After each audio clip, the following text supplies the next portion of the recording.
I think I'm a very, very good manifester. I mean, before I had a teaching in my life.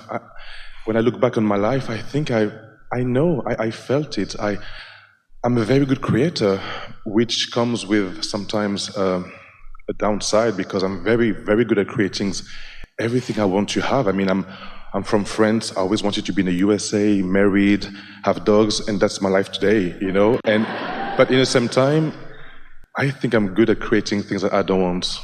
Well, remember that the contrast is what parlays the desire. And it's the managing of that contrast that is the balance that is so delicious and fun. Because if you could ever get it done, and you can't, if you could ever get it done so there wasn't more contrast that was causing you to ask for more, then there would be no energy flowing. And so once you get that clear in your understanding, that sometimes your inner being, you understand the concept of your inner being, the reality of the existence of your inner being. Sometimes your inner being will actually inspire you into something that you call contrast and unwanted, because it's the next logical step to cause you to formulate an asking that will shore up a whole bunch of stuff you've already put into your vortex. Because it all starts with asking. It's all about supply and demand. It's all about demand and then supply. It's all about cause and then effect. It's all about asking and then it being given. And so if something doesn't happen that causes you to ask, a lot of people are so sensitive to not wanting anything to ever be a little unsettled in their life that they don't let themselves ask for much. They just try to keep everything reined in as much as they can. They don't ask for bigness. They don't ask for much more than what they already have, because they fear that that upheaval is out of balance, and therefore it's something not to be appreciated. Therefore it's something to feel regret about, when what it really is necessary for desire, necessary for step one. Do you know all creation takes place in step one? That's when you do all your launching of all of your rockets. That's when it happens. Step two is source just lines up with what you've asked for. And step three is you let it in enough that it manifests so that others can see it. But the creation happened in that contrast. Don't you like knowing that? And aren't you sort of ready to stop condemning the contrast and start embracing it and appreciating it and even reveling in the discovering of it? It's like Esther one time was dusting an etagere in their house. Several heavy shelves with treasures on them, sitting on little pegs. And Esther didn't realize the precarious situation, that when she just rested her dust cloth, that it was just the last touch that was going to cause that shelf to lose its position on that peg. So the top shelf dropped onto the next and onto the next and onto the next, and everything went crashing to the floor. And Jerry is in the other room, and he yelled, "Stand still, don't move," because he heard the velocity of the breaking of the glass. And sure enough, there were shards of glass sticking into the wood floor around Esther's bare feet. It was very exciting. And Esther just stood still, feeling so embarrassed about what she had done. And Jerry said, "Oh, good, more to buy." He saw it as opportunity. Replacing that stuff is fun, finding treasures. And so one of the things that had broken, they thought of it as an art sculpture. It was a Kuan Yin, god of compassion, although they didn't know that at that time. It was just pretty, just set on that shelf in such a good way. And so for years, they looked for a replacement for that.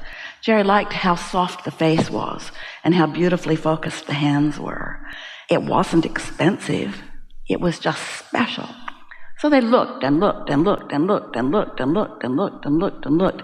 Esther would say, "What about that one? No, not quite right. What about that one? No, not quite right. That one's not tall enough. That one's not quite." So for years and years and years and years and years and years and years and years and years and years and years and years and years, they looked for that. So the other day, Esther is in a place in San Antonio looking for some art for her wall in her new house. And the owner of the shop took her into a back room, his personal office, in fact, climbed up on a ladder and reached deep into a shelf for some rolled art that he thought she might like, and she did.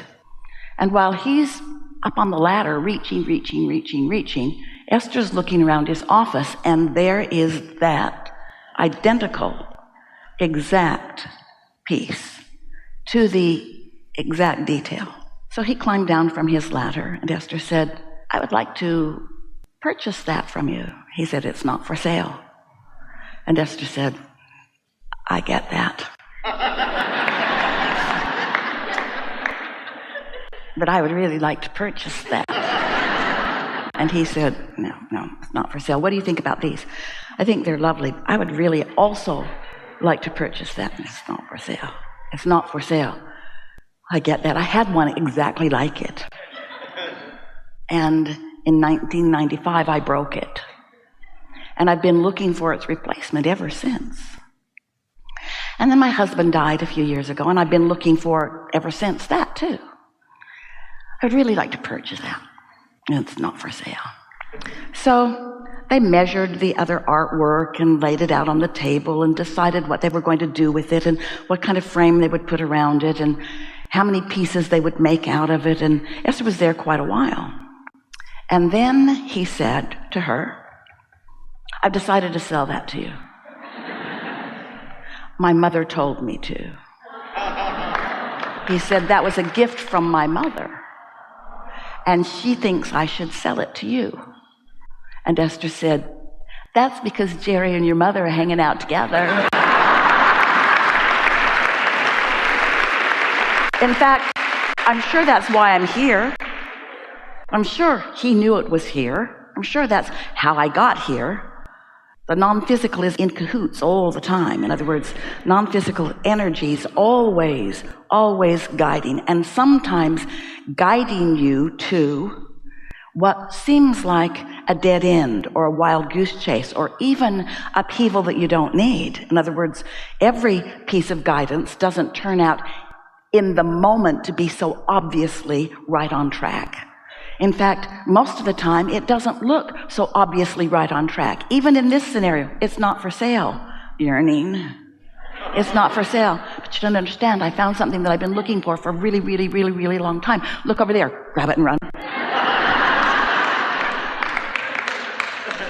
I think I smell gas. You might want to run upstairs and check it. In other words, Esther was really, really, really focused on her wanting there. Really, really wanting. It seemed like a moment gone very wrong. You don't understand. I found what I've been looking for a long, long time. And you want it? You think it belongs to you? Yeah, it's kind of hard for me now because I'm in a place where I meditate every day. I'm satisfied, but eager for more. But sometimes it's very hard because when you're so satisfied, how can you need a lot more trauma and drama in your No. No. We're on it. No, please no. I had enough. And well, then would you like to edit your own vibrational offering? Instead of saying it's very hard, would you like to focus what you really mean? I have been misunderstanding. What you're saying does not go down well in a world of deprivation. His words were, I've got it so good that I don't have strong desire pulsing within me. Most people don't want to hear that from you, but we don't want you to care what most people want to hear from you. Did you hear us earlier? You're not ever going to get it done, and you are not ever going to be free of contrast. And you know what's really going on? Here's what's really going on. You're really going to appreciate this, because this is what's really going on. It's not that there is no contrast. It's that you refuse to reap the reward of it. Because you have believed what the peanut gallery has been saying for so long, those who are disappointed in where you are, those who need you to live just the life that they want you to live in order for them to feel satisfaction with where you are. And so even those who come to gatherings like this are fearful of experiencing contrast for fear, being the teachers that you are, that you won't look good or that you'll look weak. Some years ago, we were teaching. It was called the creation box, and you just got some box of some kind, and you just put representations of things that you desired in the box. And Jerry said, years before that he had played that same game with a bulletin board, where he had cut out pictures of things and made statements of desire, and he'd put them on a bulletin board, and then he hid it in the closet because he didn't want anybody to know that his life wasn't already perfect. And years later, that bulletin board was in a closet for a long time, long before Esther knew him. And he found the board in moving, and he looked and he said, everything on the board had already happened. It had happened in a relatively short period of time. But the point that we're making here is he, even in all of his then wisdom, didn't want others to see him as needing or still wanting something, because as a deliberate creator, you don't want to admit that you're still open for new stuff. That's what regret is. Regret is believing that I should be more right now. And I so should be more right now that then I'm not even going to own up to where I am. And we want to say, this is something that is so good to know. This is the brilliance of your inner being. This is the advantage that we have to you. We know where you stand right now, vibrationally, in relationship to everything you want. And we see our work as to call you in the direction of what you want. Because what you want is where you really are vibrationally. So who you have already become is calling you forward. But if you are pretending that you are other than where you are, then you can't hook into that guidance. That would be like, can you imagine your navigational system? So you program in your destination, but when it says Waze would like to use your current location, you say, don't allow.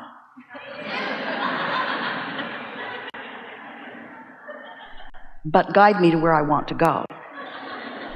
And your navigational system says, all righty, but where are you? Not any of your business. You might not approve of where I am, so I'm not going to tell you where I am. Well, your inner being does know where you are. And so your inner being, knowing where you are, is always giving you guidance. But if you're not owning up to where you are, then you're less likely to recognize the guidance because you're pretending that you're somewhere other than where you are. Does that make sense? Absolutely. Absolutely. Yep. That was a big answer to something that felt like not such a big question, but it was a really big question. Your big question is, things are so good. Are they complete? No. Do you want more? Yes. Can I have more? There is no ending to that. But you see, you've got something stuck in your vibrational craw because you've been taught by those who don't understand this, who think that expansion is finite and that the pie of abundance is one little pie that you're all squabbling over. There's a misunderstanding at the heart of that lack consciousness. And so once you understand the expansive nature of who you are, and that the universe expands in proportion to desire, and that if this time-space reality has the wherewithal to inspire a desire within you, this time-space reality has the capacity to deliver the desire to its finest detail. But you got to accept that. And what's stuck in your vibrational craw, a lot of others too, is that you've based how much you let yourself have on how other humans feel about what you have. You don't get to be beautiful and rich. You don't get to have the love of your life and the freedom to travel. Most of the world would say, look at me over here in my deprivation. And why should you get all of that? Well, you can't let anyone outside of you be the gauge of what you, because no one else can even understand the relationship between where you stand and what you've asked for. This is your vibrational journey. Even your most compatible lover can be in on that completely with you. You have to let yourself desire, and you have to own up to where you are.